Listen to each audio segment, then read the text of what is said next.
Namaste.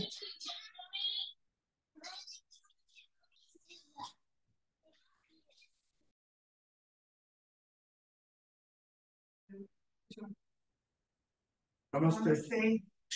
Namaste. Namaste.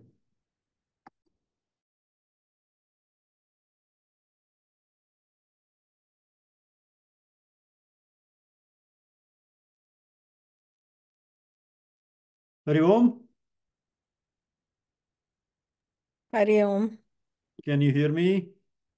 Hari Om. Yes. Yes, we can hear you. Hari Om. Hari Om. Can you see me? Okay. Yes. Yes. Now, no. No? Beautiful setting. We can see you. Okay. Yes. Something changed. There is a background picture. That's not the true background. It's not the season.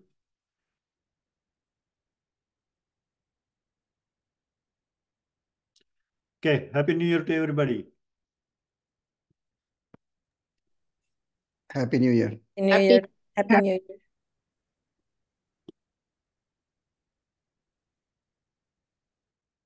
All right. Let us start.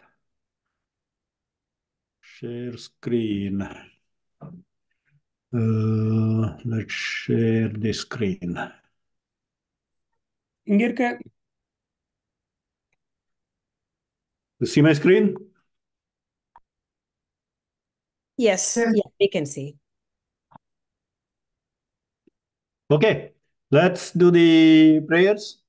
Om Gajanana Padmarkam Gajanana Maharnisham Anekadam Tam Bhaktanam Ekadantam Upasmahe Saraswati Namastubhyam Varade Kamarupini Vidyarambham Karishyami Siddhir Bhavatu Me Sada Gurur Brahma Gurur Vishnu Gurur Devo Maheshwaraha Guru Sakshat Parabrahma Tasmai Shri Gurave Namaha Om Sahana Vavatu Sahanau Bhunaktu Sahaviryam Karavavahai तेजस्विनावधीतमस्तु मा विद्विषावहै ओम शांति शांति शांति वाक्यकारं वररुचिं भाष्यकारं पतंजलिं पाणिनिं सूत्रकारं च प्रणतोऽस्मि मुनित्रयम् अथ माहेश्वर सूत्राणि अयिवुण् ऋलक् एवोङ् अयौच् अयवरट् लण् ञमगणनम्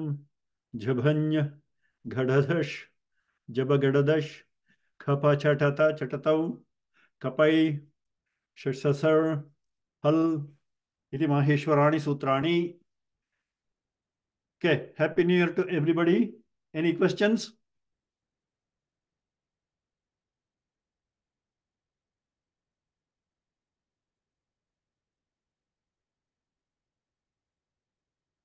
Okay, that means no questions. A couple of things I wanted to mention before going to the next section regarding the letters and pronunciation. So let me go back. This is based on some of the questions I got and some clarifications or some additional information from my side. Okay. And, we talked about any akshara. It may be a stand-alone akshara, or the stand-alone aksharas are the ones, the varnas and aksharas are same. This is true only for vowels, because consonants are not independently pronounceable. They always get combined with another vowel and then becomes an akshara and becomes pronounceable. Okay, so when we say simple things like a simple letter, if we say ka, that means it is two varnas, ka, kakara and akara. And suppose we say ku, then it is kakara and ukara. Okay, this might sound very simple for some people, but it is new for some other people. Okay, and this we have to know because that is what happens in sandhi. In sandhi, the last akshara of one word or one word will react with the first varna of the next akshara, so becoming a new letter or some changes that happen. So we have to know how to separate the individual components of an akshara. Okay, so an akshara can be a swara alone or combinations of one or more vyanjanas and a swara. Okay, there will be in one akshara, there will be only one swara, but there can be more than one vyanjanas. Okay, and some of the other conventions. If you say akara, that means the letter a. Okay, suppose I say kakara, then it is the pure consonant k only. Okay, as you mentioned here, yakara is y only, not u plus a, because u plus a will become an akshara ya. Okay, whereas when you say yakara, what is meant is just the u part only. And this other thing is why italicize. Italicizing is a convention, but it's a good convention so that you will pronounce it according to the Sanskrit pronunciation of the English letter. Okay, so I gave some examples, like if you say sat, if you intended to say sat and write S-A-T without italicizing, because there is a common English word sat, you might pronounce it as sat instead of sat, even though it is in an Upanishad text. Author will have meant to pronounce it as sat, but you will pronounce it as sat because you think it's an English word. But if it's italicized, then you will at least flashingly think, oh, why is it italicized? Oh, it must be because you have to pronounce it differently. Okay, but we come across these kinds of things all the time, especially for those words that have gone into English lexicon from Saṁskṛta. Like, for example, mantra. So if you see, rarely people pronounce it as mantra, unless you have a Indian language background and you're still aware of it. So then, otherwise, because it is in the English dictionary all the time, English lexicon all the time, people tend to pronounce it as mantra. Okay, and that is not the pronunciation. This has to be pronounced as, it has to be mantra, because mantra doesn't sound like a Sanskrita word. Same is the karma. I italicize, if it is a karma, I italicize so that you don't pronounce it like a karma. Same with Ganga. Okay, because there is a anglicized name of Ganga is Ganges. So this also starts with G-A-N-G. So maybe people have tendency to pronounce it Ganga if you don't italicize. So if you italicized and with the proper diacritic marks, then there is no way of mispronouncing it. Okay, I gave the example of Modi, the last name. And okay, another common word that has gone into English lexicon is Pandit. And everybody knows how the word Pandita is pronounced. Even if you truncate the last one, it is Pandit and it is not Pandit. Okay, so those kinds of things will come automatically to you once it is italicized. A little unrelated pronunciation things I notice some people pronouncing. Like, some people have a tendency to pronounce a vowel. Say sometimes English words starting with E and U, as if there is a Y in it. Because when you speak to some people, you might hear the word, instead of earth, E-A-R-T-H, instead of earth, where the is the vowel you might hear it like a yert, like Y, as if there is a Y-E-A-R-T there. And same thing with earn. You hear people saying yearn, and yearn is a word, it has a different meaning. And pure Saṁskṛta word ekam or eka, it is a vowel A, because you can see E, U, R, I, A, O. So ekam is the vowel A. There is no yakara in it. So it's not yekam, it is ekam. And a classic example is Yugadi. People started writing Yugadi, just taking out the Y out. and started pronouncing also as Ugadi. There is no word like Ugadi in Sanskrita at all. Yuga is a word, and beginning of the Yuga or Varsha is Ugadi. But people have changed it Ugadi. And sometimes I was joking with somebody, pretty soon the Ugadi greetings might come with the UGDI, because why people have the tendency to swallow the vowels in between. They already started spelling it as UGADI, and they might eventually drop A also. Okay? All these possibilities are there unless you concentrate on the pronunciation, being aware where the word came from. Yes, the word Yugadi came from word Yuga. So the Ya is there, and you can't take it out just like that. Couple of other minor things. You may not generally come across these things in any other place, unless it is a Sanskrit course like this by organizations like Arshavidya. Like, for example, when we chant the Maheshwara Sutra, we say A, I, U, R, R.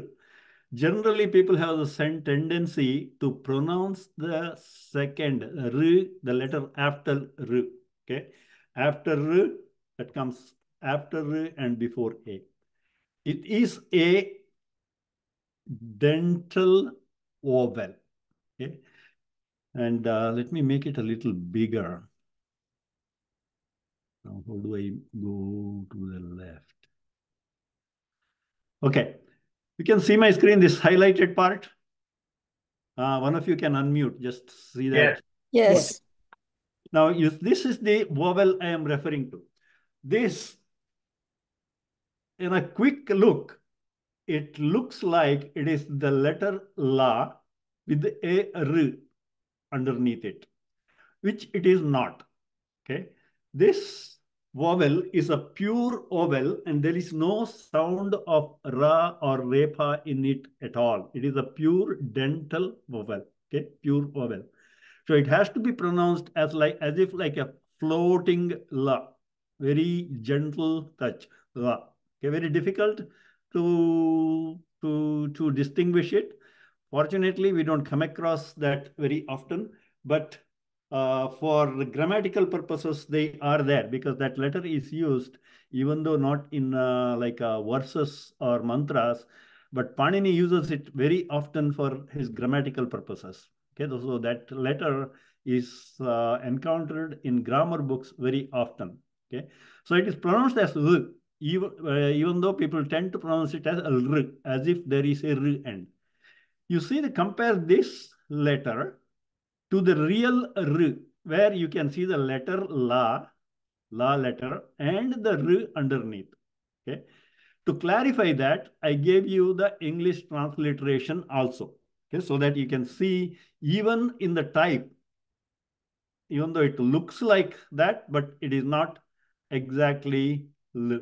Okay, you can see the difference. Here in the pure vowel, the hook on the bottom becomes an integral part of the La. Okay, not separate. Whereas when it is La followed by a rikara, the rikara, then you can see that it is hanging onto that, just like any of the other letters. Okay, like at any time you put a R, it is like hanging a C underneath, English letter C underneath. Okay, that is not the case when it is a pure consonant. You can see that these are all the same font. It is not the difference because I chose different fonts. Okay, these are all the same Kokila font. You can see that the Kokila 36, the same font. It is not because of the font, but the font makers are conscious of this pure vowel, whereas vowel followed by this L followed by the lakara followed by the vowel R. Okay, so the clarification, this notation is pure vowel L. Okay, I, U, R, it comes in the Panini Ashtadhyayi Sutras. Whereas this is R, the lakara followed by R. Okay. And these are the two parts of this akshara. Whereas this is a single akshara or varna, both, because it's a vowel. Vowel is a akshara by itself and it is a varna. Whereas this is a combination of two varnas, lakara followed by the vowel r. And this little difference, subtle difference you can see. Okay. And the difference is clear when you write it in transliterate form, because in transliterate, r is a separate letter. Okay, so this difference is very clear. Now then, there may be a lakara immediately followed by a repa, which is a ra, not even r. So that is a consonant. Okay, so that is lakara, and repa, we know, just like a tra or kra, a additional small line is added underneath. So this is lakara followed by a repa, the letter R. Okay, so you can see that is the letter rakara or the repa, or lakara followed by a repa. So consonant followed by a consonant. Okay, this is lakara is a consonant, this r is a vowel. So this combination, or this combination is a consonant followed by a vowel, whereas this is single component, this is a pure vowel. And then if you want to make a full word out of it, you can add a a or e, then this will become ra or re, things like that. Okay. Another thing, a lot of people have questions, like any pronunciation related class will not go without a couple of questions on the letter jna. Okay. So the letter jna, this is a notation which is actually a combination of two consonants, jakara immediately followed by nyakara. Okay. And then a is added at the end to make it pronounceable. So the right pronunciation is jna. It's like vijnana, jnani, all those things. Jakara followed by nyakara. Okay. But you hear people pronouncing in multiple different ways. Maybe because maybe they don't know how the pronunciation is, or maybe the effect, they know the pronunciation, but cannot overcome the effects of English or some other effect of language, some other language which they grew up with, and then they can't, it's hard to change, but with practice we can. Okay, you might have heard the letter, this combination pronounced as jna or gna. Like people say, instead of vijnana, they might say vigyana, vignana, all those things. So all the different things I over the time have come across how people pronounce. I just made a list. It's as if like jakara followed by na. Okay, this is the same line on the top in Devanagari. I just wrote that in transliteration. I struck it off because they are the wrong pronunciation. So not all this. And I could have stuck this off in here also, but in the Devanagari, the striking line comes well below. So it doesn't look like it is struck off. That is why I just left it like that. Okay. So people have a tendency to pronounce it all different ways. The only right way to pronounce it is jna. Okay. Jakara, nyakara. Okay. Another pronunciation thing I hear even from some Saṁskṛta teachers is how they pronounce the individual letter nya. Okay, like jabany, one of the Maheshwara Sutras, you come across jabany, and you might hear people not pronouncing the nya sound the right way. Okay, so it has to be pronounced jabanya. Okay, nya, it is a nasal. And it is just like the ja, but the nasal word. Okay, so this is talabya, jabanya. So jabany is not jabanya. I hear people jabanya and jabai. Okay, so all these things are not right, because this is the right way of writing that sutra, nya, jabanya. Okay, this is wrong because it sounds like a nasal yakara. This is the nasal va before the ya. This is like a I with a anunasika, okay, or the chandra bindu. Jabhain. A lot of people you hear pronouncing Jabhain. Okay. And it is not even nja. It's not jabanj. There is no ja sound. So it has to stop at nya, jabanj. Jagdish?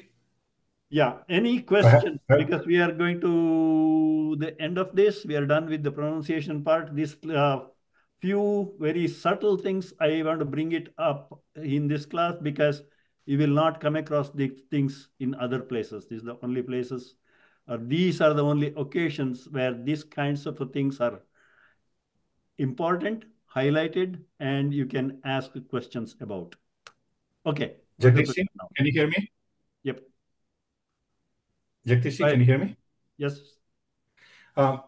What is the difference between li with that haranta and the first example that you've shown here? I'm a little bit confused there. Can you please explain? Okay. Again? It is very simple. Just like there is r is a vowel, right? Even though it sounds like a letter R, the r is a vowel, like a rishi, ritu, all those things. Similar to that, there is an equivalent of l. Okay, so this l, the first one, this is a vowel. Whereas the second one is the consonant la followed by r. Okay, whereas this is a pure vowel only. This is not a combination of varnas. Did I answer the question? Yes, yes. Thank you. Okay. So this is, that is why I wrote in detail. This is lakara followed by rikara. This also sounds like that. Okay, but this is lakara followed by repa. Okay, whereas this is our under dot, which is the vowel r. Any other questions? Because we are not, we are done with the pronunciation part. These are two things I wanted to mention before going to any further. And my camera is working today. So if you have any pronunciation related questions that we covered till now, this is the time to ask. Yeah, this is Ram. I have a question regarding the same L, the vowel only. I have read in some books as almost a light raka, refa included in that. Some books I have read like that. I was surprised. Notation or pronunciation? I am talking about the pronunciation. The notation also, there was a lighter R there. Okay. And some book. And can you give us an example of that used somewhere so that we get the la without pure vowel? Some example. Pure vowel, as I said, in a mantra or a chant or a popular verse, you won't come across because it's very rarely used. Okay. Whereas as we go forward, especially in the second book, when we talk about the verb roots, okay, then you will come across the usage of this vowel as ith letters for some of the roots. Okay. Now, for example, people who study the initial stages of initial classes of Vedanta, the basic classes, then Swamijis generally explain the etymology of the word Upanishad. Okay, how the word Upanishad came from, what dhatu it is. Okay. Now the dhatu Upanishad, or the word Upanishad, is a noun derived from a dhatu sad. Okay, like upa is a prefix, ni is a prefix, and sad is a dhatu.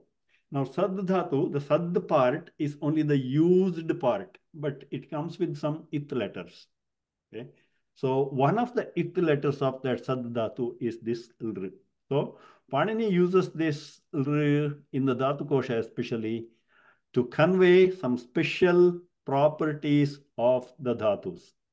And I can't give you an example because generally when you give example for a pronunciation example, generally people go from a common word or a common phrase, common mantra or common stotra. Okay, such a stotra is not there because this vowel is very, very rarely used.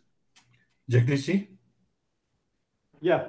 May I provide an example? Actually, in Subramanya Bhujangam, this vowel comes without klipta dandan.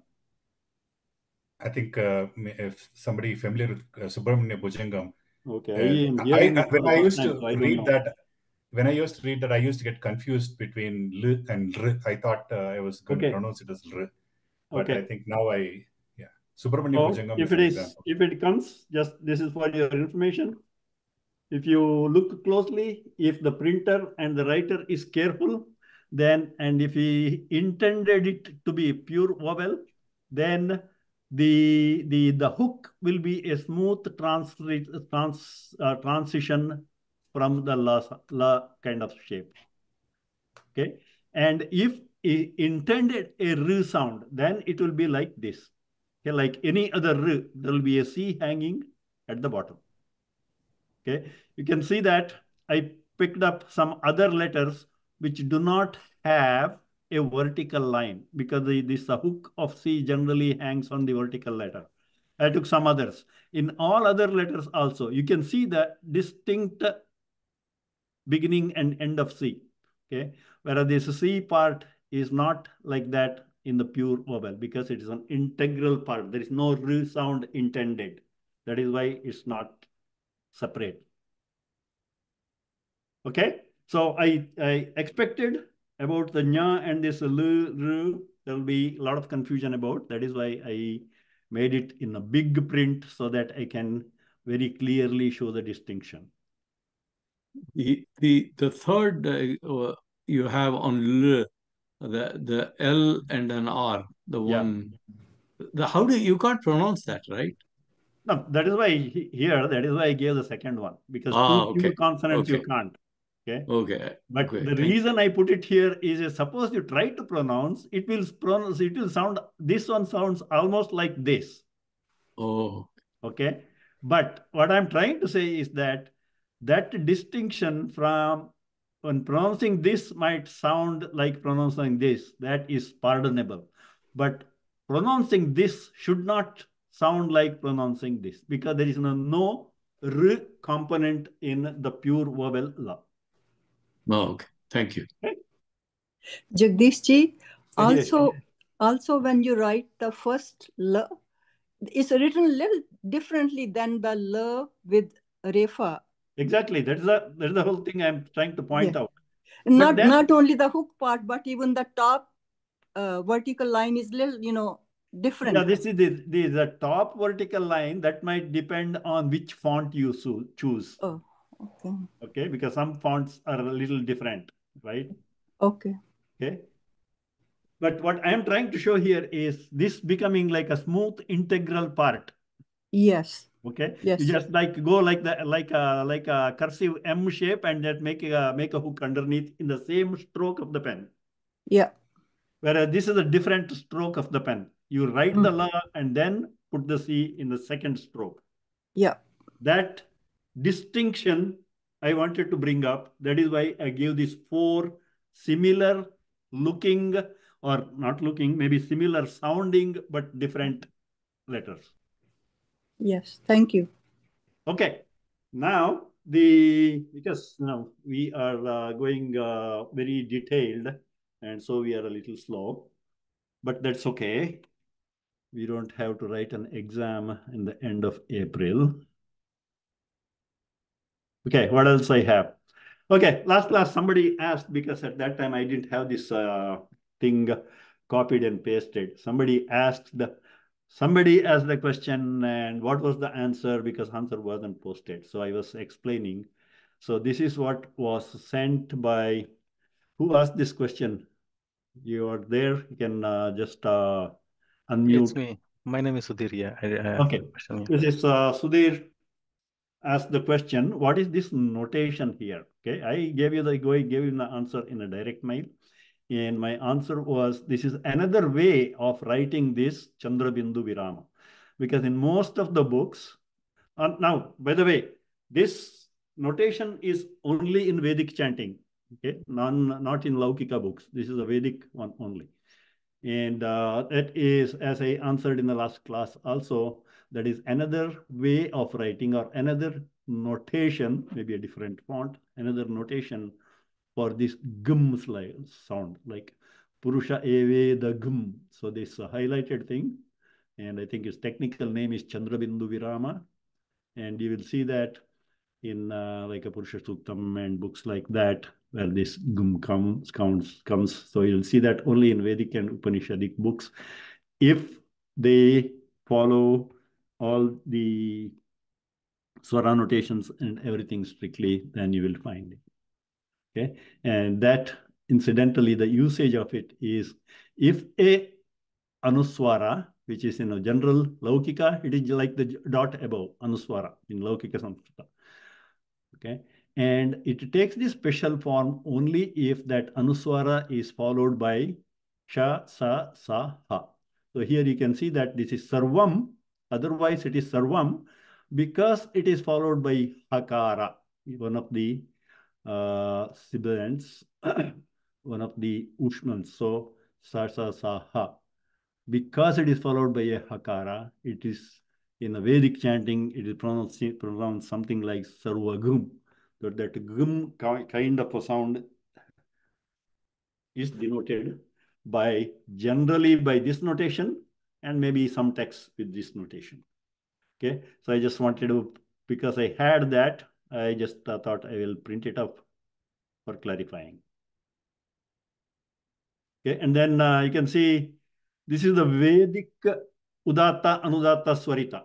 Okay, now in Vedic swara notations are a little different than the grammar swara notation. Grammar swara notation, it is for pronouncing, but Panini uses it to convey some other meanings. Okay, so it is not like specifically for pronunciation like in Vedas and in the music. Here the purpose is a little different.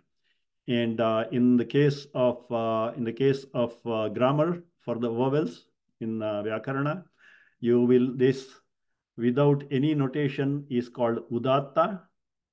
Okay, and underline, the notation with the underline is called Anudatta. Okay, and a single line on top is Swarita.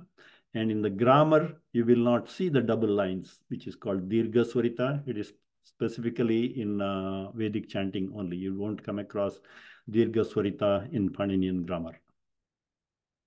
Okay. That is about varnas, aksharas, and pronunciations. And I sent a nice little 2-minute New Year greeting, which somebody did in Saṁskṛta. I think this when Swamiji wrote this, and it made popular by these singers. I think everybody will have heard it, even otherwise. Okay, now we will go back to the textbook. Now we're done with the pronunciation. Now a little bit of history. Okay, so we were in this page, and we talked about, the vowels, the simple vowels, a, I, U, R. These simple vowels have how many varieties? Different variations. How many variations can akara have? 18. 18. Okay, so a, I, U, R will have 18 variations. Okay, then the L we talked about just now, and A, I, O, O. Each of them have 12 variations. Okay, so maximum how many vowels are possible? Because all these are about vowels only. Anybody remembers how many maximum vowels we can say? Suppose somebody who is brand new to Saṁskṛta comes to you. Oh, you are taking Saṁskṛta class. How many letters are there? How many of them vowels? How many consonants? So how many vowels are there? 132. 132 is the highest number. Okay, and then you can simplify it. Generally maybe 22 or 9 or 13 or 22. So if you go to all the details, comparing all the details, 132. Okay, and some of them are called similar vowels or savarnas. So savarnas will share the same sthana and internal effort. Okay, so we covered this chart last class, and we stopped just before this. Now, before we get into the sandhi, because you might have heard about the name, even though some of you may not know what a guna sandhi, vriddhi sandhi are. We will come to that next. In a few classes, we will get into that. But before that, Panini defines, certain names. This is a kind of a definition of our naming. So 3 letters, so guna and vriddhi. Okay, Sudhir, you have a question? A quick question actually. Why do they have udatta, anudatta, and swarita? I mean, is there additional information conveyed by that, or? There is additional information conveyed with that. Then that you will know the importance of that when we get into the dhatus, or when we analyze the kriyapadas in book 1. Okay. Thank you. So Panini uses the swara concept. Now, I don't know. Have you bought the book? Yes, I have. Yeah. Not the standard one. The Do you 3 have books. the Dhatu Kosha handy? The book Dhatu Kosha, the pink book. Because that is about dhatus or the verb roots. Okay.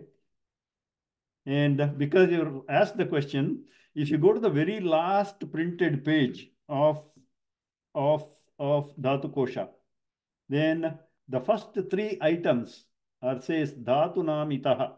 So he says, if the dhatu, it letter of a dhatu is udatta, what does it mean? If it is anudatta, what does it mean? Okay. So we'll come to that. Right now it is too early, but when we get into the dhatus, why some dhatus are called atmanepada, why some are parasmapada. So the Pani uses this swara notation, just this little dot or little underline, to indicate some additional information about the dhatus. Okay? Thank you. All right. Now this guna and vriddhi. Now, guna and vriddhi are 2 technical terms. Okay? Now, just like in any specific field, like for example, in law or in computer science, a common word in English might have a special, totally different meaning when used in computer science or in medicine. Okay. When you go to another field, that word may have a totally different meaning. So Panini took certain very common words and assigned special meanings, okay? Or he used some words under some special context only. So 2 common words like that are called guna and vriddhi.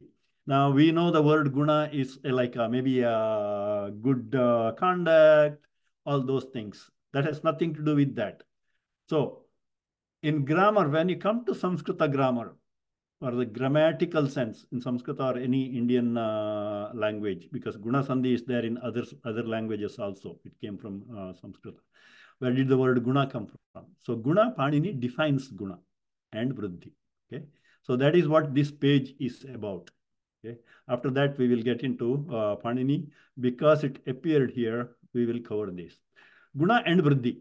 Okay, so now I am going by the book. I put in a lot of other information outside. Now I'll follow the book. What is guna and vriddhi? Okay, guna, you can see that gunaha and vriddhi. So gunaha and vriddhi are technical names. Okay, this technical name itself has a name in Vyakarana as well as in Vedanta. That is called Samnya. Okay, this Sanya is a name or a definition, a terminology used to describe something. What is that thing? So the guna is the samnya or a name for what? Now guna is the name for any of these 3 letters. So the akshara akara, ekara, okara, a, o. They have a special name called guna. Okay. So guna is the sanya for a, o. And Panini has a sutra for that, but the book doesn't give the sutra, but this is where it came from. At eng gunaha. At means short akara. Okay, not all the 18. Okay, just the short version. Akara, A, okay, and O. Now A and O do not have A short and long. It has only long and extra long. Okay, so A, O are called guna. At eng gunaha. This is the sutra and this is the sutra number. The vriddhi, the letters, the special letter name vriddhi. Vriddhi means is either A, I, or Au. Okay. So adeng gunaha adaich. Vriddhi at aich. So short A and O, they are called guna. Individually and collectively. Okay. So A has a hrasva, akara, you can say that, but it has in some special processes, it gets it's classified as guna. Okay, A, O. Okay, so guna and vriddhi are technical names assigned to certain vowels in order to facilitate explanations of certain grammatical operations. Okay, so Panini has usage of this, because then he can very briefly explain the things in his sutra. He doesn't have to say A, O. He just say guna. Guna means somewhere else he defines. Guna means A, O. Same way, vriddhi is dirgha A, I, and Au. These three letters are called vriddhi letters. Okay.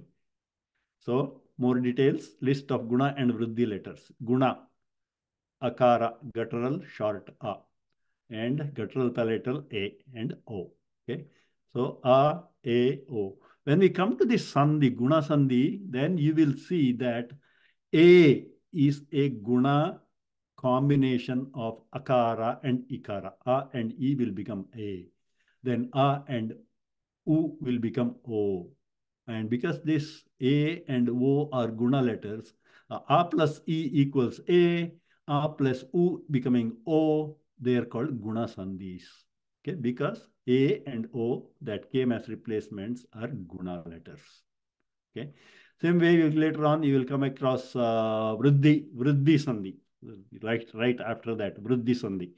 So the sandhis that where the replacement will be a I or O, they are called vriddhi sandhis.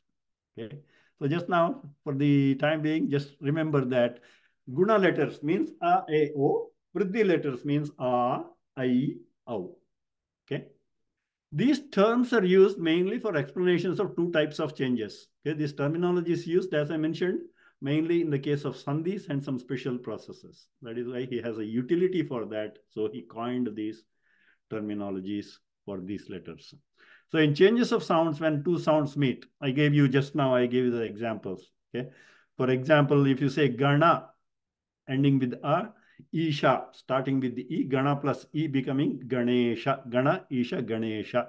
That is a classic example of guna sandhi. Why is this called guna sandhi? There is no like a guna characteristic property or good behavior, nothing to do with that. Only reason is that as the result of sandhi, you get the letter A come in as a replacement. So A is one of the guna letters. That is why it's called guna sandhi. Okay. And other place when it happens is sometimes when a certain combinations happens. Okay, like when a dhatu or a verb root, it getting converted into a related noun. Okay, so you have a verb root, and suppose you add a pratyaya or suffix to convert into a noun. Then some of the vowels in the dhatu might undergo some change. Okay, give an example here. So sandhi rules, I already gave the Ganesha example where the word guna comes into use. This is another example. Like for example, shayanam. What is your understanding the word shayana in a common meaning? Shayana means what? One of you can answer. Whoever knows the answer. Sleep. Sleep. Okay. Sleep. Now, sleep is an action. So it will have originated from a dhatu. Okay. Or verb root. Or to sleep. Okay. So that verb root is she. So if you look up in the dhatu kosha, for sleep, the verb root is she. You can see that it's the she dhatu ends with the long e, ikara. Okay. Now that ikara, when it is reacting with a certain pratyayas, that e will take guna. When we talk about this in book 3, we will say, okay, the e of the she will take guna and will become she. Okay. So the she becoming she, it's taking guna. Okay. Ikara becoming ekara because ye is guna. Okay. Same way, what do we know from poshanam?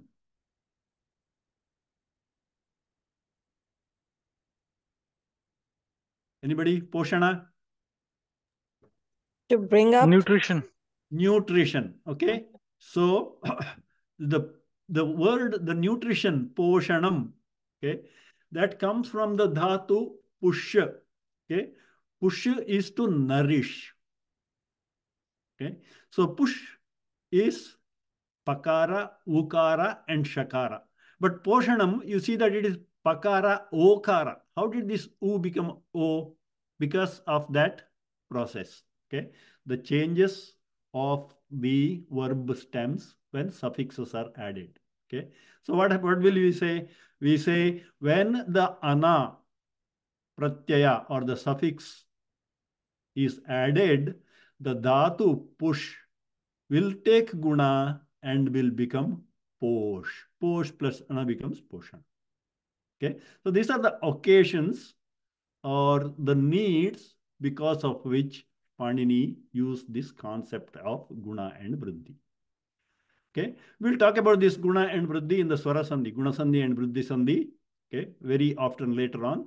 But because it is there in this page, I thought we'll cover that. And it's pretty easy concept. It's just a definition. What does guna mean? These 3 letters. What does vriddhi mean? These 3 other letters. Okay. When they are used, they are generally used in the topic of sandhi and also in the derivation of certain words when a dhatu or a pratipadika gets connected with some pratyaya or suffix to convert into them nouns. Okay, I think Mr. Subbu Natarajan has raised hand. Question? Yes. Namaste. I initially had one question. Now I have maybe 2 or 3. Is it okay to ask them one by one? Yeah, if it is related to this topic on hand. All of them related to this, yeah, yes. Let's clarify that before going further. Okay. The first question I had was this Panini rule, vriddhi, if we take, for example, Ath, H. Yeah. What is the role of cha in that or in guna? We are jumping. We will come to that. Okay. Very soon. And then after a while, when we get into the vowel sandhi topic, then we will also start understanding Panini's methodology. At that time, all these things will be answered. Okay. And right then now, I just mentioned that this is not, he is not just putting the word in there. He has a full-fledged sutra where these definitions are mentioned. Okay. Understood. There is a reason for it. We'll wait. Yeah. But the book didn't give the sutra, so I just put it in there. Later, when we come to Guna Sandhi, Vriddhi Sandhi, the sutras you will find in the book in black and white. Okay. And then this 2 examples that you had, she plus ana, became she plus ana. Yeah. That she became just sha. Okay. Now, she plus ana becomes shayana because of another sandhi. Because you can see that the yakara came in, ya is not there. So it is a result of a sandhi process. Okay. So we will see that. There's another sandhi, a sandhi called yan sandhi. Oh, similarly, I think poshana also na becomes na. So na becomes na because of there is a rule under certain conditions. The simple dantya nakara will become a murdanya nakara. Okay. In the presence of certain letters. The sha is the letter here that forces the na to become sana. Okay. So that is also that this poshana, that change will come in Vyanjana Sandhi towards the end of this current book, whereas the Shayana, which comes in the Swara Sandhi, which you will come across a little before that. Okay. Now, one just clarification. I don't know if I'm oversimplifying, but in my mind, if I try to say E-A, E-E-A, then if I try to say it together, yeah, that becomes ye already. Is that what is? Exactly. Right? That is most of this, almost all the sandhis are in fact a very, very formalized way of it will come to us generally if we make them fast. Like shayana, you come continuously say, it'll automatically become shayana. Okay. Dhanyavad, So sandhis, sometimes people define sandhi as mukha sukhartham. It is the convenience of speaking is what forced the sandhi. Dhanyavad, Mahodaya. Okay. Ram has another question? Yes. So the difference between the change of sound and change of stem, can you go over that difference between those two, please? Which ones? Your two bullets you have. One is in the change of sounds, with the sandhya, when two sounds meet. Okay. And Yeah, I gave you the example in the bullet point here. This is the sounds when the two sounds meet. Okay. Gana, the akara after na. Okay, gana. You know, gana is a word. Yes. Isha is another word. Right? You are combining them, gana and isha. Okay. Now the same thing, gana isha, gana isha, gana isha, gana isha. You can keep on saying that it'll automatically become Ganesha because of guna sandhi. Okay. So why would it be? How would it be different from the how to differentiate between a sound and a stem change? That okay, I'm stem not. change. Okay, stem change here. Now, she plus ana, the she becoming she is not because of sandhi. Okay, because you see, ana is there, ana is here also. Just the presence of ana make the she into she. So it's a grammatical change. This is not a pronunciation is. Okay. What I said pronunciation is she plus ana becoming shayana is a product of sandhi. Okay, not she becoming she. She becoming she is a grammatic requirement forced by the presence of a specific suffix. And that too, all suffixes don't force guna. Only certain suffixes do. Okay. All that is a little more involved. So this will all appear in the word generation or the Panchavrittayaha, which is in the third book. How nouns come about. So nouns come about by the combination of dhatus and the dhatus and pratyayas. So when the dhatus and pratyayas come together, do they just merge or do they force changes in each other? We'll talk about all those things in book 3, but we got to wait. Okay, thank you. Okay. Continuing further, there is some homework. First time, some assignment. Okay, simple assignments. Add these important words to your Sanskrit vocabulary. Okay. Now, this is, as I have been saying, gradually get used to the Saṁskṛta and appropriate grammatical terminologies rather than going by English equivalents. Okay. For example, sthanas. Okay. Okay, it's okay to say guttural and palatal and all those things when we are trying to explain what is what. But gradually we have to say it is kantha, talu, murtha, danta, aushtav, nasika, what they are, what do they mean for the grammar studies. Okay, and how these kantha and kantyas, how they're related, talu and talavya, how they are related, all those things, just try to understand those. Okay, so kantha is that spot or organ or the location in our voice system. Kantya are those letters which are modulated at those spots, like a, ka, ha, those are all kantyas. Okay. Same thing is given here. 6 types of sounds. Okay. Kantyas are modulated. Kantha, oshtyas. Okay. Whatever, 7 or 8 oshtyas, those are modulated by oshtav. Okay. But what is the assignment here is to get used to those terms just by looking at them, by hearing them. You should suddenly get into, oh, this is what the word means. Okay. Another one is classes, the class consonants or group consonants.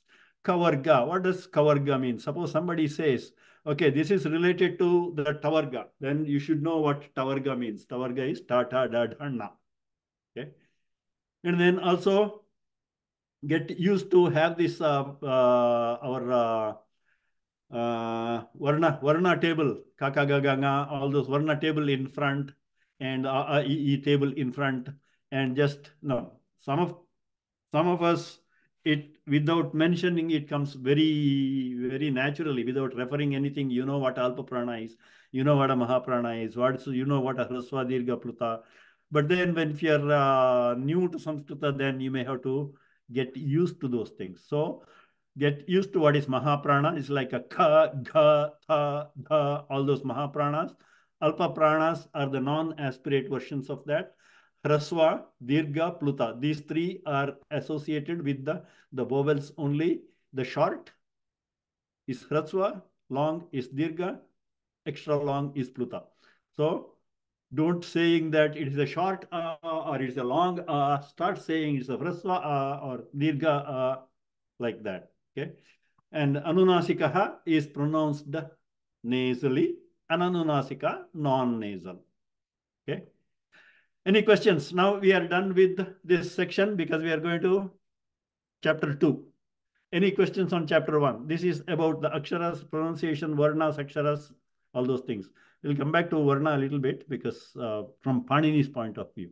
I have to give you a little bit of history of Panini because such a great contribution he did for us to understand the Sanskrita language and its structure. Any questions? Quick. Okay. Panini. About Panini in a couple of minutes we have. So there have been several grammarians before Panini. Panini is one of the grammarians, maybe most likely the last of the most famous grammarians. That is why his works remain. Some of the other ones did not survive. And whenever an occasion comes, Panini has used their works. You know, this is like in science. The latter scientists also always stand on the shoulder of the previous ones, and that's why they can give more or look farther. Okay. So before Panini, there have been other grammarians. You might come across their names. Okay, so some of them I have. What is happening here? Okay, some of the other here, the little box here. There were 9 other grammarians Panini refers, or the people who wrote comments on Panini Sutras. They mention about these other grammarians, okay, and their works. And those are, their works are called Aindram, so grammar by Indra, or the grammatic work by a grammarian called Indra is named Aindram. Okay. Aindram Chandram Kāśakritsnam Kaumaram Śākatayanam Saraswatam Chapishalan Shakalam Paniniyakam. So somebody made a mnemonic tool. Mnemonic is to help you remember.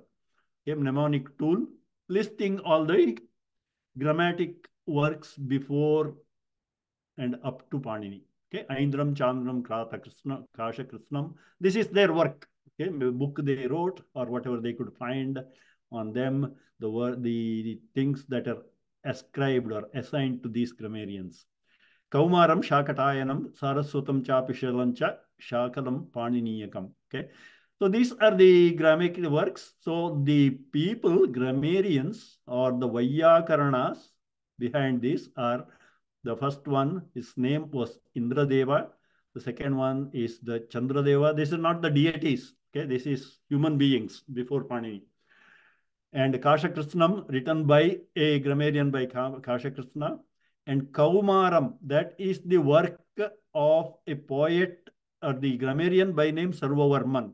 Okay, he named his work as Kaumaram, whatever is his book. Shakatayana's work is Shakatayanam.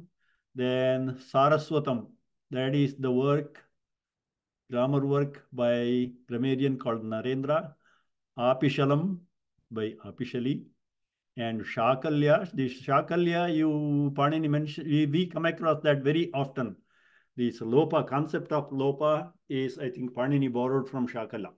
Okay? So that process of Lopa is Lopa Shakalyasya. And then, of course, Panini. Okay, so these are the Vaiyakaranas that Panini quoted himself. Okay, so Shakatayana, Shakalya, Bharadwaja, Gargya, Senaka, Apishali, Galava, and Spotayana. These are the grammarians Panini quoted directly in his books. Okay, the first verse is the grammarians, names and works of the grammarians that were there, including Panini that time. Now about Panini. Okay, you might hear a lot of stories about Panini. Some of them are true, some of them are not. Even in some other grammar classes, I heard sometimes people speak very confidently that Panini is from the current Lahore, all those things. I looked a little further to see. So what I could gather from different presentations of different people, and whenever Google search and go a little deeper into whatever references. Okay, so Panini, time-wise, just like most lot of old Indian poets, the time is not very well known. So there's some references place him as far back as 7th century BC, and some as recently as the 4th century BC. Okay, not later than that, not too much earlier than 7th century. Okay, BC. That is the time of Panini. So very fuzzy time frame. So there's like a 3-century gap. Okay. Most of the people say it is the 5th century. Okay, but there are references for all. And would that put him in the Buddha time frame? I don't know. What time is Buddha? Final BC.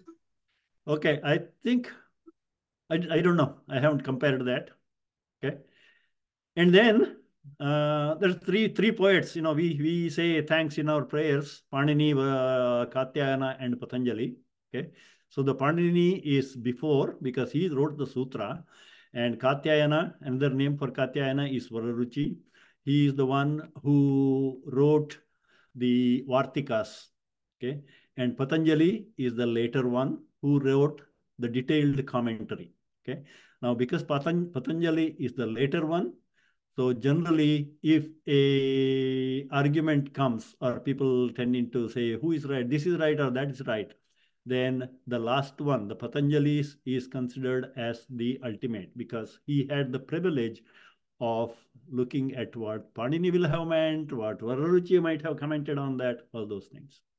So the time frame of all of them are not known, but obviously Vararuchi has to come later after Panini because he wrote the Vartikas, and Patanjali has to come after Katyayana because he has commented on both and mentioned both, so he has to be later. So generally, I think there is at least 100 years gap between Panini and Katyayana, and less than 100 years, maybe about a half a century, maybe a generation worth of gap between Vararuchi and Patanjali. Now, where is Panini from? Geographically, everybody knows that Panini is born and brought up. People who are not as mobile as now. So Panini is from somewhere in Pakistan. And sometimes people say very confidently he is from current Lahore. Okay. I check the things, and then all the places say, or almost all references say, he is born in a village called Shalatura. Okay, which is at that time, it was near the Kandahar. Okay, at that time, because the political boundaries change over time. Okay, and in Panini's time, it was part of India. Okay, all the way up to Kandahar and a little beyond. It was part of Bharat at that time. So he was born in a village called Shalatura, and that village is a few miles from where the two major rivers, of course, the major river there is Sindhu, and there is a branch, a branch called Kabul River comes from the northwest and joins Sindhu at a junction. Okay, and he grew up in a village a few miles from this junction. Okay, and if you blow up the Google map big enough for that area, a little further north of that, about 8 miles north of that, there is a town which is now called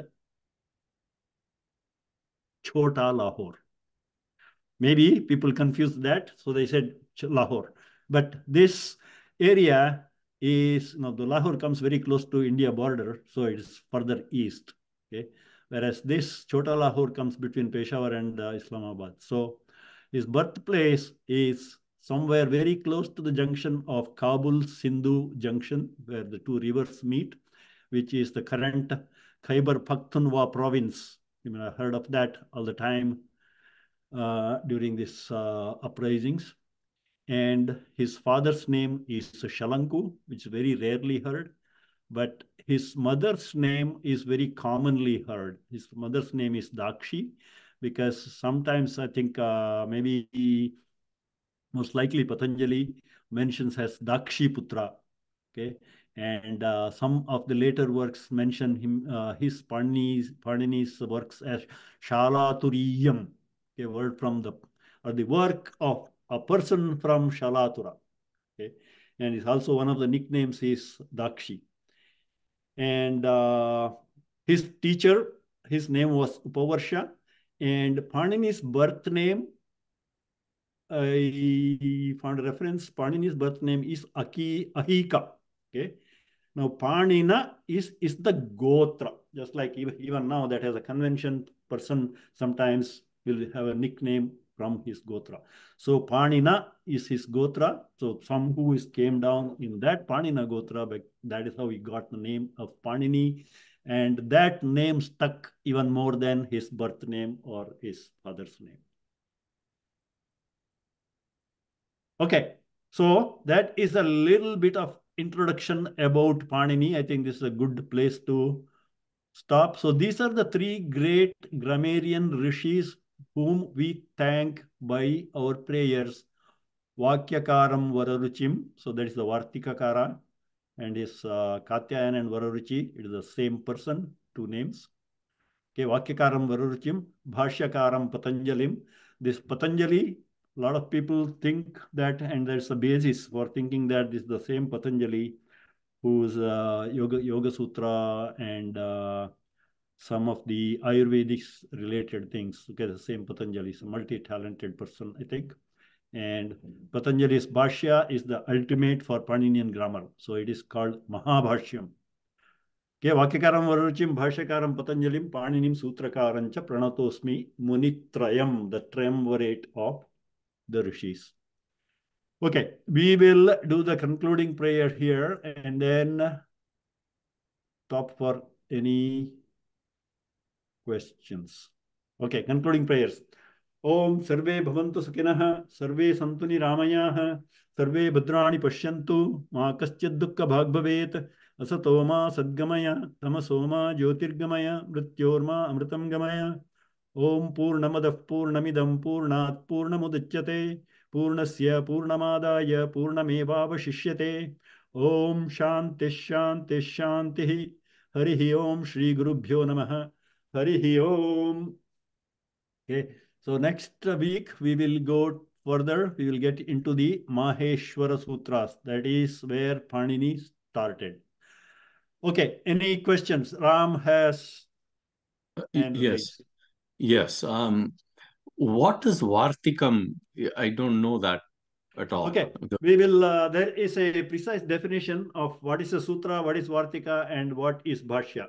Okay, we will discuss that. Okay. Okay. Vartika means, There may be something the Sutrakara omitted, or something he added more, which may have to be trimmed down. So all those things. There's 3 specific sutras that kind of define what a Vartika does and does not do, and what a Bhashya does not do, all those things. Okay? Oh, okay, thanks. Any other question? Yes, I do have a question. Is there any remnants of Panini like in that area, in the No. area now? Isn't that unfortunate? You don't even know which place he was born. Okay, I don't know whether we are unlucky, because some of these people like us, if we went to India, we would have made it a point to visit that place. Thank you. So I don't know whether Panini is unlucky. You can't say that. It's not his choice. But that is the unfortunate thing of that place. Otherwise, that would have been such a famous place if it were any part of India. Yeah. Thank Right? you. No, that place would have had the reference of like a Kaladi for Shankaracharya. Thank you. There you go. Hari Om. Jagdishji, I'm just wondering, since Panini was from that area, which is now Pakistan, I just wonder if there is any kind of his grammar or his language in the existing Pakistan areas. I don't think so, because the certain invaders, they wipe out any traces of the local culture and other things, right? Mm. So because the language of whatever that Farsi or Urdu or whatever that came, that doesn't have any Paninian grammar in it. It's a different language that came from a different place. It will have had its own grammar, but unless somebody linguistically interested, they may not keep that. Might want to destroy also, because certain invaders wanted to destroy anything not conforming that, right? Yeah. No, So, I was just wondering like that some of the things, regardless, how many centuries pass, they still, their influence or their remnants are still kind of felt somewhere, right. somehow. If the language remained there, then would have, but obviously didn't. Okay, right? Because the people who are studying Panini, they're all in India or in Europe, but I don't think there's many Afghanistanis or Pakistanis studying Panini. Yeah. Unless he is a Sanskrit professor in some university in one of the big cities. Right? Like Kabul University or somewhere, maybe there is a small department of foreign languages, where there may be somebody who's teaching a little bit of Sanskrit. Yeah. We don't know, but we don't come across them either. Whereas we always come across, there's a lot of universities in, especially in Germany, and some here, and in European countries, France and England. There's so many language departments that teach Sanskrit in a greater depth. Yes.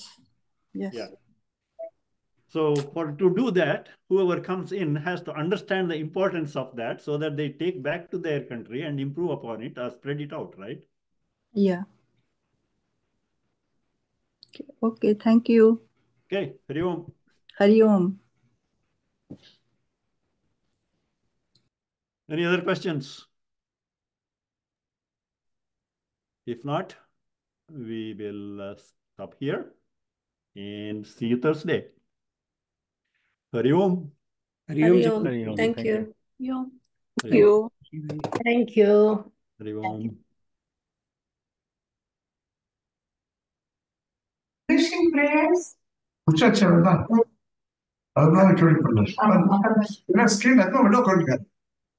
Yeah.